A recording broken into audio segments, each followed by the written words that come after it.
justamente, entonces, para comprender esa cuestión de por qué el ser humano tiene que ser libre, ¿que acaso no lo es? Es una buena pregunta. Y la respuesta, como siempre, la encontramos en los textos antiguos, en los mitos antiguos, porque en esos libros y en esos textos encontramos esas claves. Y para hablar de esas claves, pues ahora es el turno de un gran amigo que ya extrañaba, pero muchísimo más de lo que él se puede llegar a imaginar, que es David Cangá. David, ¿cómo estás, mi amigo, mi hermano? ¿Cómo estás? Muy bien, David, realmente un gustazo reencontrarme con vos, que en realidad el Congreso haya sido la excusa para este encuentro. Y pues bien, como decíamos, si el ser humano tiene que dirigirse hacia la libertad es porque en algún punto sigue estando esclavo y esclavizado, y esa esclavitud tiene su origen en las arenas del tiempo, y si algo vos estás haciendo con tu investigación es poner en claro de dónde viene esa esclavitud.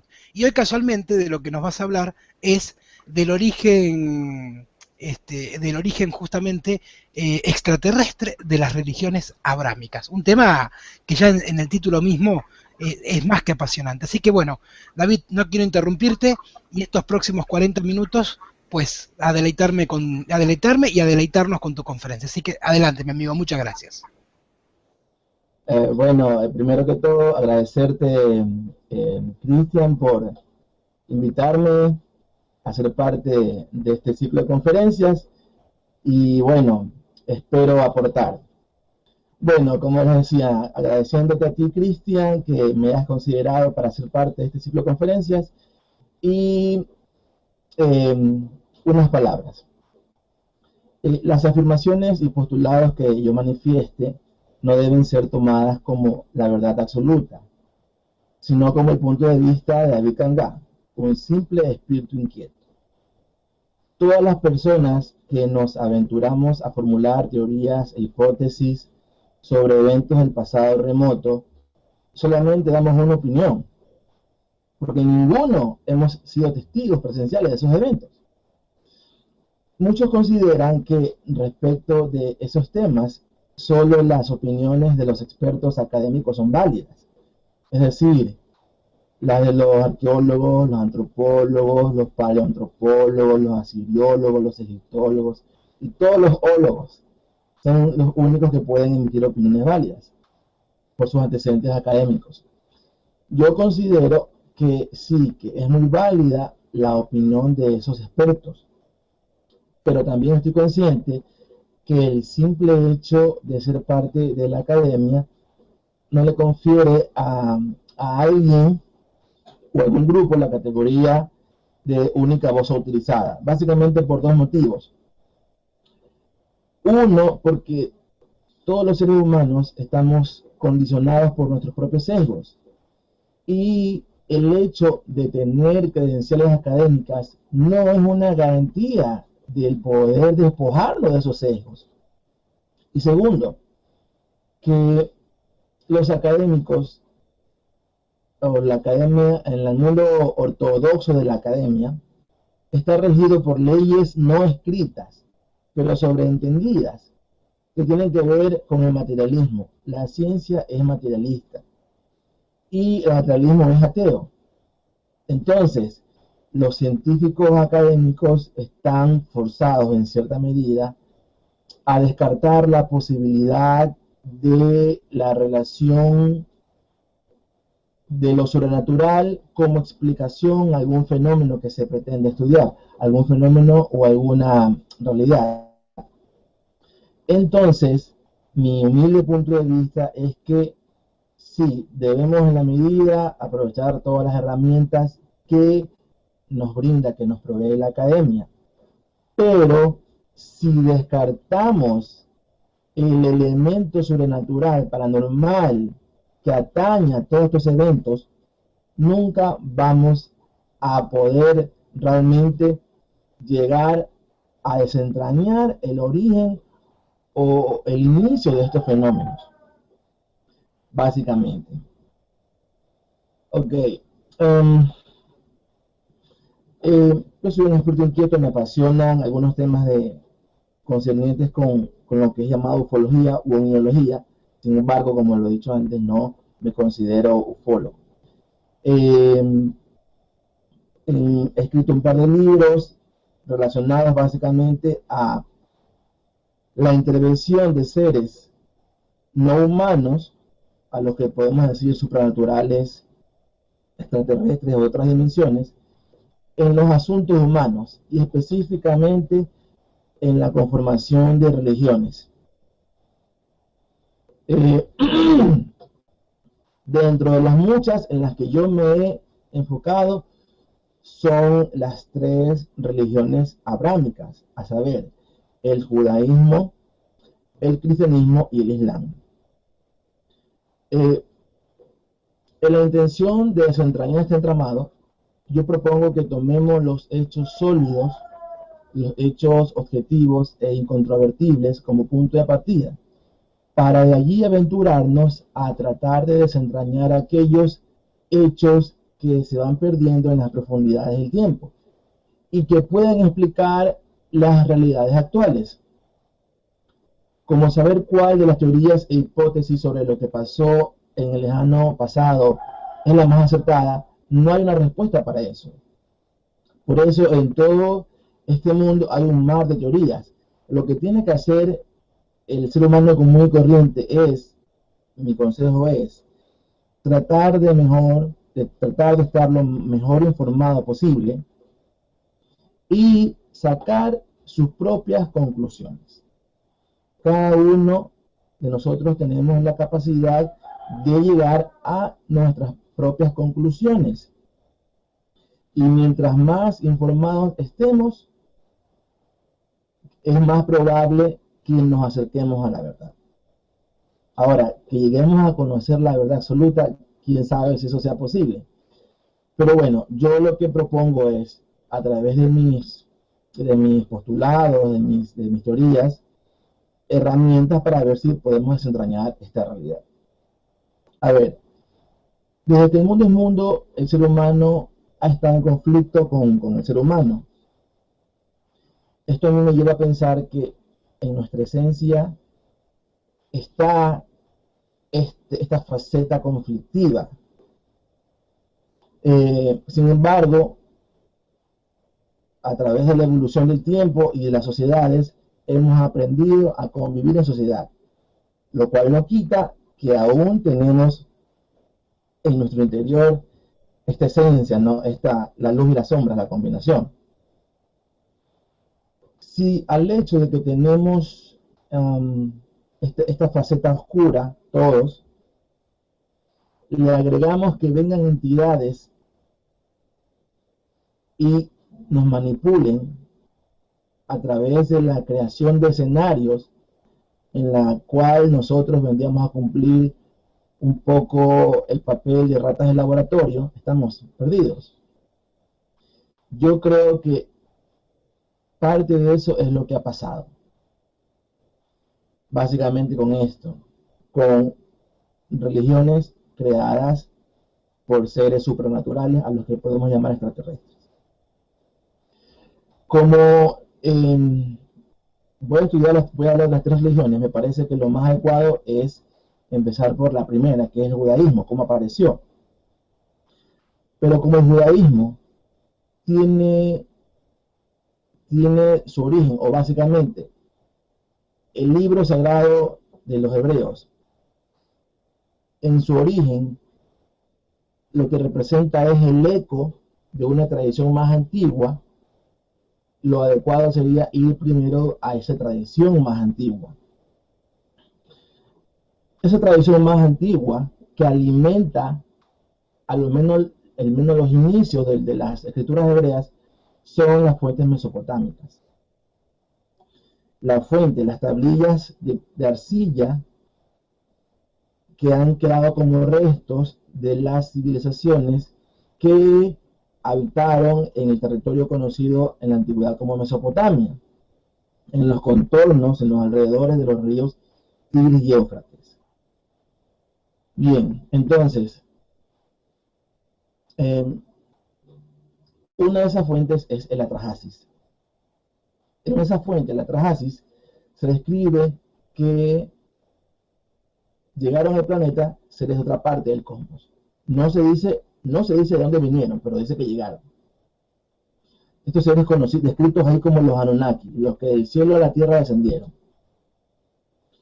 Entonces, el Atrahasis y muchas otras tablillas de arcilla, que suman miles, nos dan un bosquejo de lo que quedó escrito, de lo que esas personas daban testimonio como su pasado.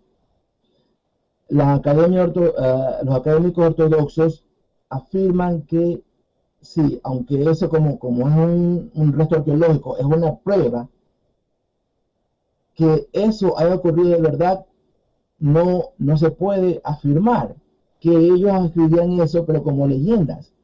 Entonces, esto básicamente se trata de si aceptamos o no esas fuentes que alimentan todas estas teorías como pruebas válidas.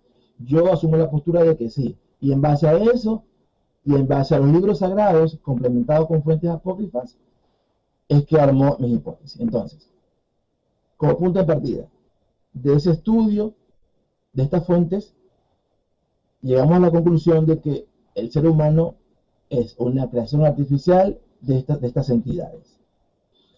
Si complementamos eso, si complementamos las fuentes mesopotámicas con otras fuentes que con el título de leyendas y mitología de varias partes, de varios rincones del globo nos llegan y coinciden todas estas supuestas leyendas o mitologías de pueblos antiguos, de pueblos ancestrales, que coinciden en afirmar el contacto que ellos tuvieron con seres que describen descendiendo del cielo, veniendo del espacio.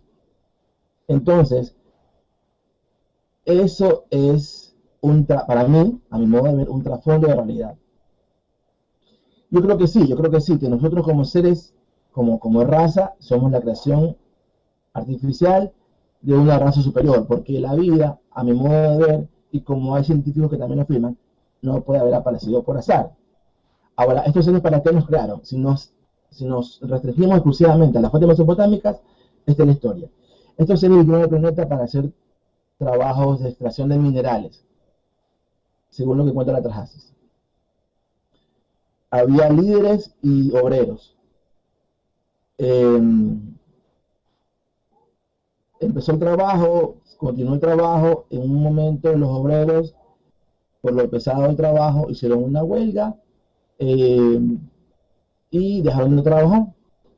Entonces se reúnen los líderes y para determinar qué hacer, uno de los líderes como solución propone crear a un ser artificial para que reemplace a los que estaban trabajando. Y para crear a este ser artificial toman como punto de partida a un homínido que vagaba en las sabanas africanas. Y de lo que se desprende de la interpretación de este texto, la Atrahasis, en base a experimentación genética, crean al primer ser humano, crean a la raza humana, supuestamente para que sea un esclavo, trabajador.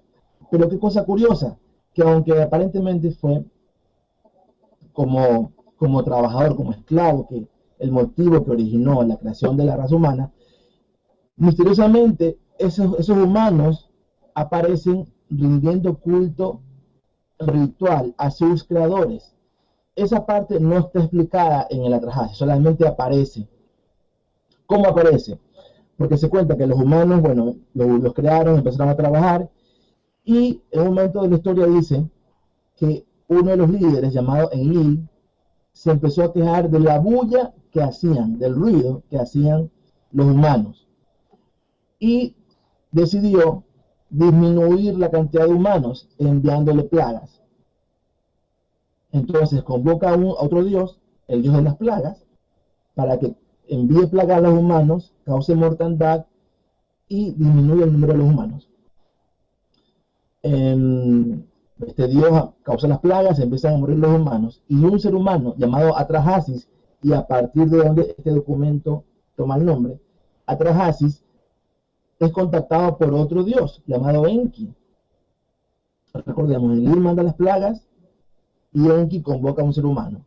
Enki le dice a Atrahasis, mira Atrahasis, si ustedes quieren librarse de las plagas, dejen de rendir culto a sus dioses habituales y ríndanle culto al Dios que les está causando las plagas.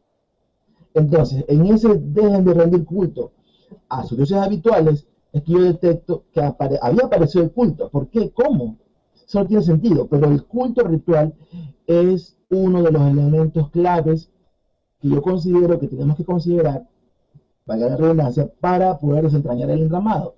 ¿Por qué? Porque así como de todos los rincones del planeta nos llegan historias de contacto entre seres terrestres con seres venidos de los cielos, asimismo otro común denominador es la presentación de ofrendas rituales como medio de interacción entre estos seres humanos y los dioses. Y a esas cosas que encontramos de común en fuentes heterogéneas es a las cosas que tenemos que prestar más atención. Ok, retomamos el relato. Entonces, Enki le dice a Atrahasis, dejen de rendir culto a sus dioses habituales y empiecen a rendir culto al dios de las plagas. Construyan un templo, lleven ofrendas y yo les aseguro que cesan las plagas. Atrahasis era como un líder de la comunidad, convoca a seres humanos, les traspasa este comunicado de Enki, hacen eso, construyen un templo para el dios de las plagas, le llevan ofrendas rituales y se acabaron las plagas. Solucionó el problema. Este hecho se repite 2 veces más, en que Enlil a través de un dios mandaba alguna calamidad para los humanos y venía Enki, contactaba con Atrahasis y le decía, ríndele culto ritual al dios que te causa estas calamidades y verás que eso cesa. Entonces, ahí yo detecto una especie de adoctrinamiento de los seres humanos en el culto ritual. ¿En qué sentido? En que yo soy Dios y si tú, humano, me rindes culto ritual, entonces vas a estar de buenas conmigo. Es mi interpretación. Yo también detecto aquí que aunque muchos teóricos afirman una supuesta rivalidad entre este dios llamado Enlil y el otro llamado Enki, lo que yo detecto es que ellos son cómplices tras bastidores y que juegan el papel ante los humanos de rivales. El tema de la existencia de los sacrificios rituales en el contexto de los Anunnaki es algo que no es muy conocido, pero que existe. Les he mencionado el caso de la Atrahasis, vamos a otros casos. Supuestamente Enlil, cansado de que los seres humanos hagan bulla, decide mandar un diluvio. Envió un diluvio, otra vez Enki contacta a Atrahasis, Enki lo guía a Atrahasis en la construcción de un arca para que se salve. Un caso muy parecido al diluvio bíblico. Ok. Dice la Atrahasis que, bueno, construyó el arca Enki y metió a su familia ahí con animales en el arca. Que mientras caía el diluvio, los dioses arriba, especialmente una diosa, se morían de hambre y de sed de cerveza. Así, tal cual, literalmente. Hambre y sed de cerveza mientras caía el diluvio. Cuando cesa el diluvio y el arca desciende, Atrahasis se baja del arca y lo primero que hace es ofrecer un sacrificio ritual. Es lo primero que hace. Cuando él ofrece este sacrificio ritual, sacrificando un buey o unos bueyes, dice la Atrahasis que los dioses se abalanzaron como moscas en torno a la ofrenda. Entonces, yo relaciono este hecho con esto de que mientras caía el diluvio, se morían de hambre y de sed ritual. Estos dioses Anunnaki, así como veremos después en el caso del dios bíblico, ellos, cuando tú ofreces un animal en sacrificio, la entidad a la que tú le ofreces el animal no come la carne ni la sangre del animal. De hecho, en el contexto bíblico, está muy claro que la carne se la puede comer el sacerdote con su familia. Lo que parece ser es que esta entidad, bueno, no parece ser, en la Biblia dice que Yahvé se congraciaba aspirando el humo de la ofrenda ritual. Entonces, la energía que este set ritual desprendía es lo que, por decirlo de alguna manera, alimentaba a las entidades a las cuales se le rendía culto. Regresemos al evento de la Atrahasis. Estos seres se abalanzan como moscas, así lo dice el texto, como moscas sobre la ofrenda. Y entonces, si ellos estaban muriendo de hambre y de sed, mientras caía el diluvio, mi interpretación es que como no había seres humanos que les presenten ofrendas rituales, es que ellos estaban muriéndose de hambre y sed ritual. Y el detalle esto de sed de cerveza, así, sed de cerveza, ¿qué implica? Que como la ofrenda ritual implicaba un acto que se llamaba las libaciones. ¿Qué es una libación? La libación implica verter, echar algún tipo de bebida en una parte específica del set ritual. Verterla. Por ejemplo, en un caso también escrito en el Atrahasis, en una ocasión en que Atrahasis quería contactar a Enki, y como Enki era un ser relacionado con las aguas, se cuenta que Atrahasis fue a la orilla del río y presentó una ofrenda, la tiró al río y vertió una libación en el río. Entonces, son eventos que son un poco paranormales, son místicos, pero que como se repiten en estas fuentes heterogéneas, ameritan una especial puesta de atención. Bien. Hay otros eventos, otros documentos también del ámbito mesopotámico que nos refieren a estos eventos, a la práctica ritual, y que son importantes que los tengamos claros para después poder relacionarlos con la parte bíblica.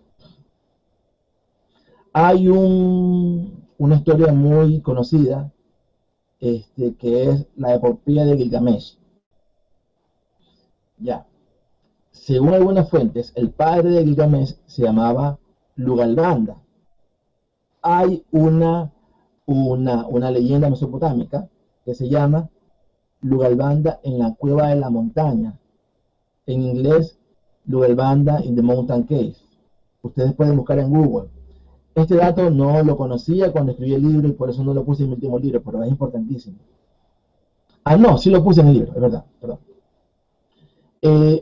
Se cuenta que Lugalbanda se dirigía con su ejército, era un líder militar, a luchar contra otro pueblo, pero en el camino se enfermó y sus soldados lo dejaron en una cueva para que muera dignamente. Y ellos siguieron. Lugalbanda, agonizando en la cueva, empieza a convocar a todos sus dioses, a Utu, a Mars, a Sin, a varios dioses, y se cuenta que estos dioses le prestan auxilio para que él recupere fuerzas. Lugalbanda recupera fuerzas, sale de la cueva y va a cazar un buey y una cabra, dos animales para un sacrificio ritual. Regresa a la cueva y otra vez se duerme. Y mientras está durmiendo, le dio un sueño o visión en la que Enlil, Enki, Anu, varios dioses, pero del clan superior de los Anunnaki, le ordenan que les presente un sacrificio ritual con esos animales que le había cazado. Cuando se levanta el Lugalbanda, hace eso, presenta un sacrificio ritual de manera muy elaborada, inclusive con varios tipos de cebada para hacer diferentes tipos de vino o bebidas alcohólicas para las libaciones. Los que quieran conocer esto más en detalle pueden buscarlo en Google. Lugalbanda en la cueva de la montaña. Entonces, cuando presenta la ofrenda ritual, dice que todos, Enlil, Enki, Nihursag, Anu, se presentan todos a alimentarse de esta ofrenda. Eso es lo que nos prueba lo importante de las ofrendas rituales y que en el Yenki no son ningunos rivales. Otro caso, el caso de Gilgamesh, que es muy famoso Gilgamesh era un ser híbrido, hijo de un ser humano con una diosa. Gilgamesh era híbrido y él ansiaba la inmortalidad. Su condición de híbrido lo que le proveía era una fuerza superior a los seres humanos, pero no la inmortalidad. Se cuenta que Gilgamesh era, por ser más fuerte, era un poco abusivo, a todo el mundo golpeaba y se tomaban las mujeres ajenas. Y los dioses, para castigarlo, crean un ser llamado Enkidu para que combata con él. Ya, se cuenta que cuando la primera vez que se encontraron Enkidu y Gilgamesh se dirigía al templo elegido en honor a Anu e Ishtar, si no recuerdo mal, a Anu y otra diosa. Esto es un evento postdiluviano de las fuentes mesopotámicas. Pero ¿qué nos encontramos aquí? Aquí ya hay templos. O sea, ya se ha institucionalizado, por darle un nombre, el culto ritual, ya hay templos. Sigamos con el relato. Bueno, luchan, crean empate en la lucha, se hacen muy buenos amigos. Y los dos emprenden una lucha por la inmortalidad. Perdón, un viaje en busca de la inmortalidad.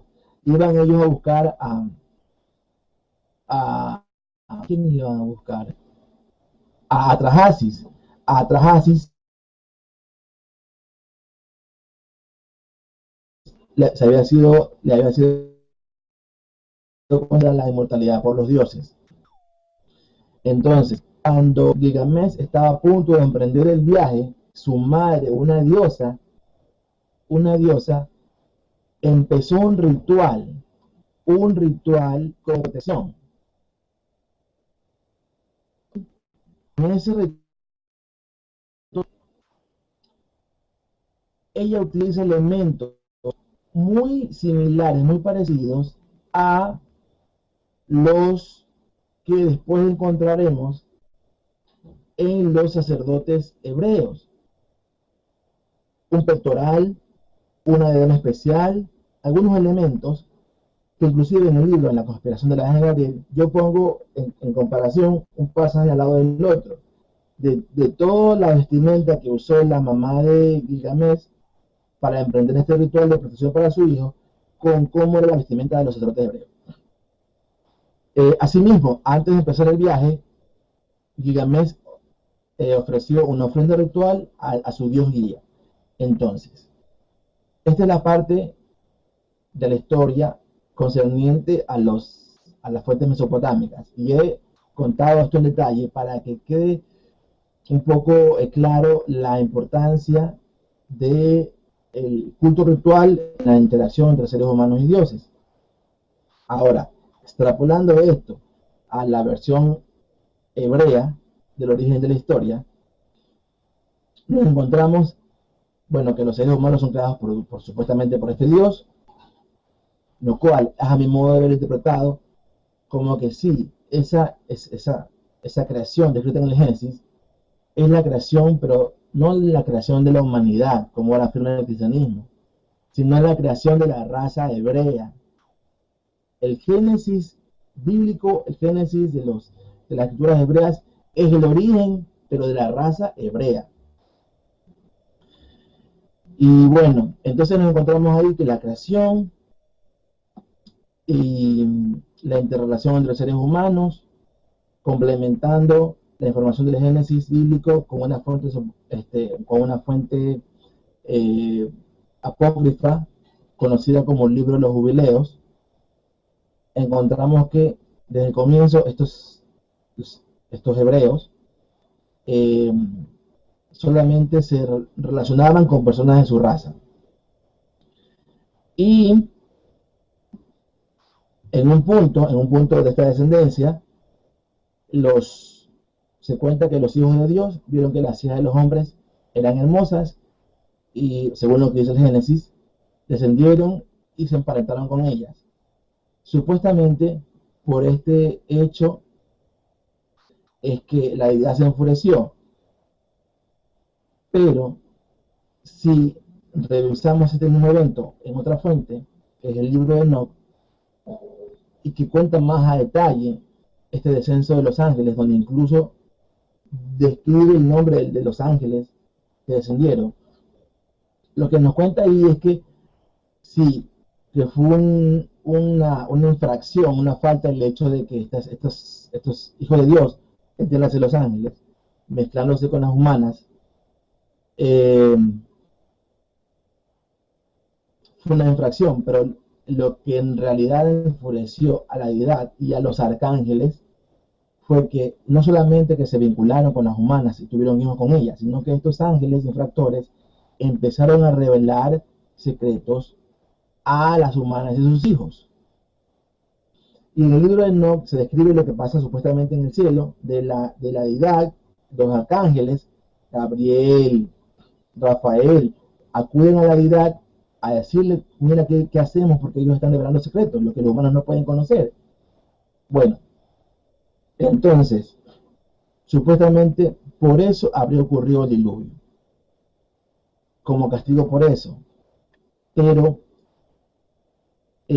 dado que los secretos que estos seres estaban revelando a las humanas, que los humanos, eran, por ejemplo, el uso apropiado de las raíces para hacer medicina, para hacer ungüentos, la interpretación de los signos del cielo, cómo construir armas. O sea, estos secretos estos ángeles infractores revelaban a los humanos eran básicamente tips, digámoslo así, que les facilitaba la vida diaria.